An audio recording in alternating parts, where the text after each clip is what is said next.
Hello and welcome to AMDA on the Hill, your periodic updates on AMDA's public policy and advocacy activities. My name is Alex Bardakh and I'm the Director of Policy and Advocacy here at AMDA. As usual, I just wanted to update you on what's been going on in the policy and advocacy arena over the last 4 to 6 weeks and reflect a little bit on the year that's been. First, I wanted to start with a bit of good news. If you've been listening to these updates or reading some of our updates online, you are probably aware that post-acute and long-term care nursing home facility visits were facing a Medicare payment cut of about 3 to 5%. If you add the scheduled 2% sequester cut, that all added up to about Medicare cuts of about 5 to 7% to all nursing home visits and assisted living and all other evaluation and management services. This past week, Congress actually passed legislation which was signed into law, part of the debt ceiling legislation that averted that cut. This was a lot of work by the society, working with many other organizations. We want to also extend our thanks to the many AMDA members that wrote their members of Congress expressing their concerns about a looming cut and what devastating impact that would have to access to services for this vulnerable population. Obviously, during COVID-19, clinicians who have worked in nursing facilities, assisted living, and other settings have been on the front lines, and certainly getting a Medicare cut for those services is not the reward that anybody has been looking for, and could have had a devastating impact on additional folks leaving the field, retiring and whatnot. We had highlighted all of these issues to CMS and Congress over the last several months, and thankfully Congress has acted somewhat early by congressional standards. Typically, some of these fixes have lasted into Christmas and New Year's. This year, they were able to get the work done a little bit, I guess what we would be terming as early.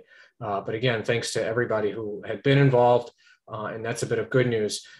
We don't know exactly the impact of what that will have, specifics on the payment, but it is possible that nursing facility services will actually see a slight increase. Just looking very quickly at this, but we will have final analysis when it is available of what the conversion factor result of this legislation will look like, and we'll provide that to the membership. So please look out for our updates in our policy spotlight. So moving on from that to some other activity that's going on in Congress. If you've been following the news, you probably heard that the Build Back Better America legislation is still being discussed, is still being debated. It did pass the House of Representatives and moved over to the Senate, obviously the vote mainly along party lines. And now in the Senate, they're beginning to look at the details of the legislation. And while there are a lot of issues that are making their rounds, I just want to highlight that as part of that legislation, there were several provisions that impact nursing facility staffing.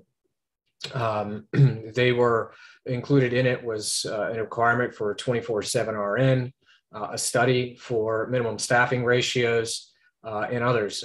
Some of that has been changed now in the Senate version. The only thing that we know of that remains based on what we're hearing is the study, about $500 million to study whether or not minimum staffing ratios would be appropriate.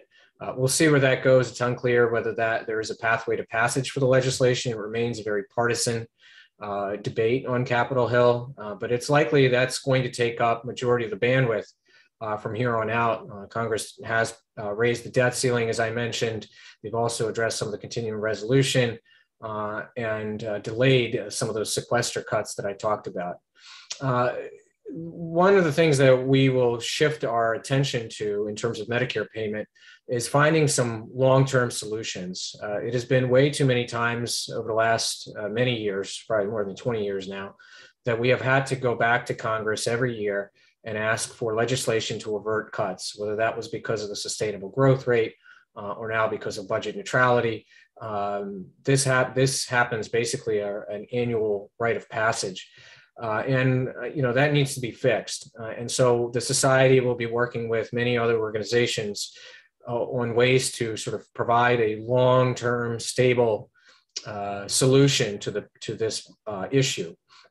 Some things that have been talked about are the suspension of budget neutrality within the physician fee schedule, and other things.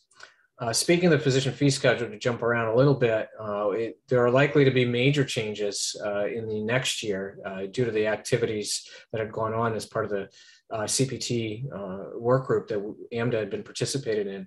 So we're likely to see some changes next year in the next proposed rulemaking cycle that annually comes out in July. So be prepared. There's likely to be some coding changes, much of what you've seen in the office. What you can bill, how you can bill. And AMDA, of course, will have a lot more information on that and provide updates in its billing and coding courses and FAQs and other documents. So no update, of course, shifting gears a little bit, no update, of course, is complete these days without update on what's going on with COVID-19. After a relatively, I would say, as stable a period as we've seen, there's, of course, a lot more activity. First, I want to highlight a couple of things that have happened that came out of CMS. One, of course, was the vaccine mandate for all healthcare staff and residents. So while that was an interim final rule that was issued about a month ago at this point, everything now remains on hold with several court rulings that have now put a stay in that mandate. So CMS is actually not enforcing it at the moment, and they're waiting to hear the results of some of these court cases. We're not clear exactly where it's going to go, but that's where we are. AMDA, of course, has issued its statement around vaccination, and we believe that vaccination is of utmost importance, of course, for all of the clinicians and those that touch patients and residents in nursing facilities. And related to that, CMS issued its updated guidance on visitation, essentially opening up visitation, during the holiday, with the holidays coming up. And so the guidance basically said that facilities, must be open to visitation. But they did say that, facilities need to continue to take precautions, good infection control, and whatnot. There have been some questions whether there is some flexibility. We've been told that there isn't much flexibility, that you should follow the guidance. But again, states are reacting in different ways. And if you have questions about that, if you have concerns about that, we'd love to hear them. We do continue to have calls with CMS and CDC to discuss these issues. And of course, now the other variable that's thrown into all of this is the new variants, Omicron variant being the latest.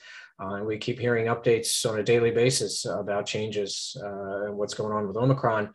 Obviously, the spread of Omicron in Africa, now in the UK, and cases now being here in the United States are concerning, especially with the latest guidance on visitation. So how we react to that, we don't have full data on its impact, particularly on the vulnerable patients and residents in nursing facilities. Unfortunately, there are some cases that we're hearing about where even those that are vaccinated and boosted have been impacted.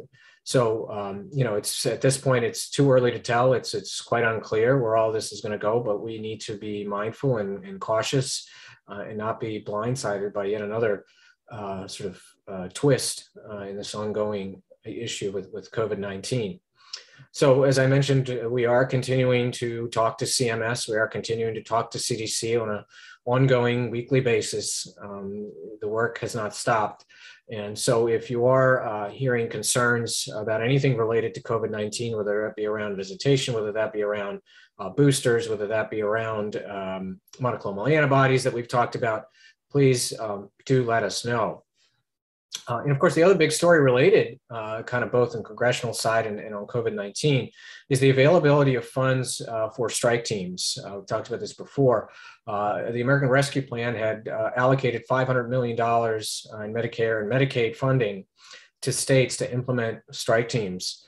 They have now issued guidance. CDC has now issued guidance around this. We've had several calls. They've had open mic forums for nursing facilities and state health departments to participate in. Dr. Leslie Eber participated in the first one. Dr. Leslie Eber, who's on our board out of Colorado, talked about how in Colorado the strike teams were used. And we have had our policy brief that we have shared with CDC and CMS. If you don't know about that policy brief, please let us know. We're happy to share that. But what's going on right now is states are essentially putting together plans as to how this money would be used.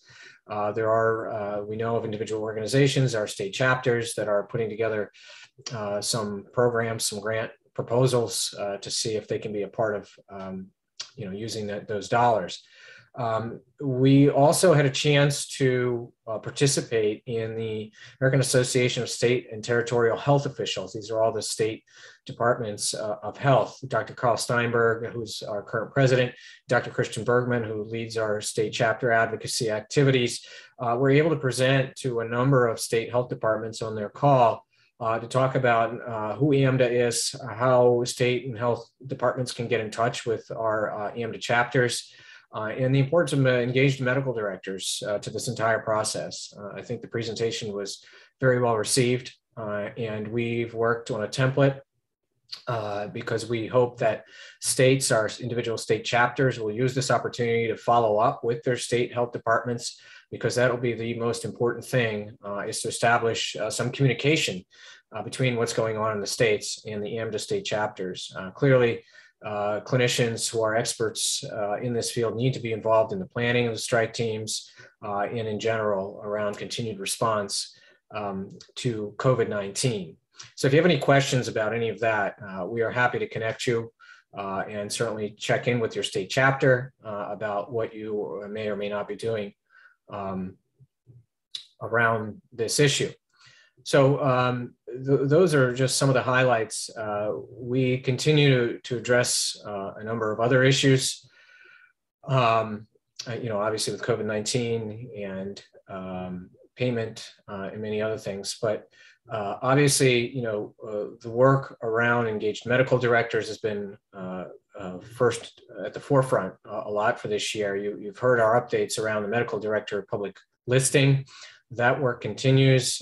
If in the final rule that was issued in November, I think I mentioned this last time, that the CMS will be putting together on the Care Compare site, on the attending physicians, they will be putting together whether they're associated with a particular nursing facility using claims data. So if you bill a lot of claims in particular nursing homes, that will now be listed under Care Compare. They also stated that in terms of medical directors, they simply don't have a viable or an easy way to collect that information to include it on Care Compare. But they did say that that's an important step to this type of response. And unfortunately, not just with COVID, we keep seeing tragedies occur. COVID is always has been here, but unfortunately, with the tornadoes that have hit Kentucky and surrounding states, we saw nursing homes again devastated, and the heroic staff that reacted to that. And we just continue to, number one, thank those that have been on the front lines of not just COVID, but these continued unfortunate emergencies.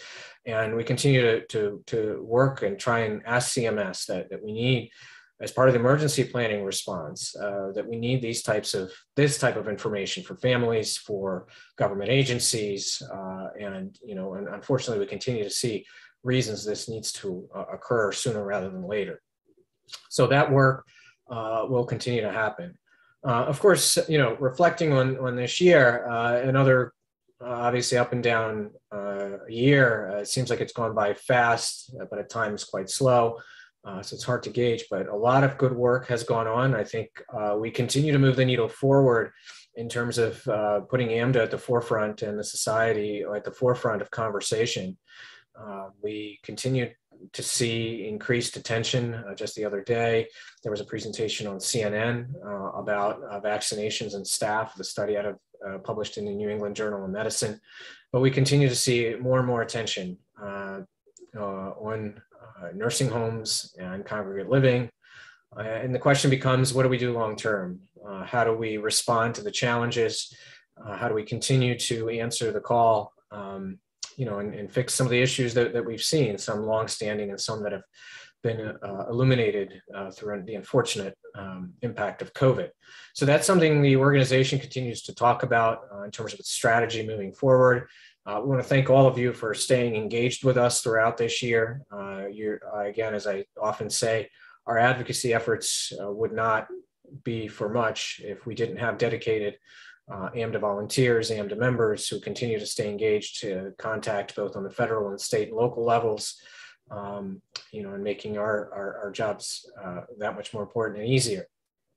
So again, just wanted to thank all of you for everything you've done this year, and I know we'll continue to do well into next year. I want to wish certainly everybody a happy and safe holiday and a happy new year, and hopefully we'll keep moving forward and moving the needle forward and getting through this difficult time, and we'll do so together. But again, thank you all. Thank you for listening. Thank you for staying engaged, and we will be talking shortly. Thank you very much.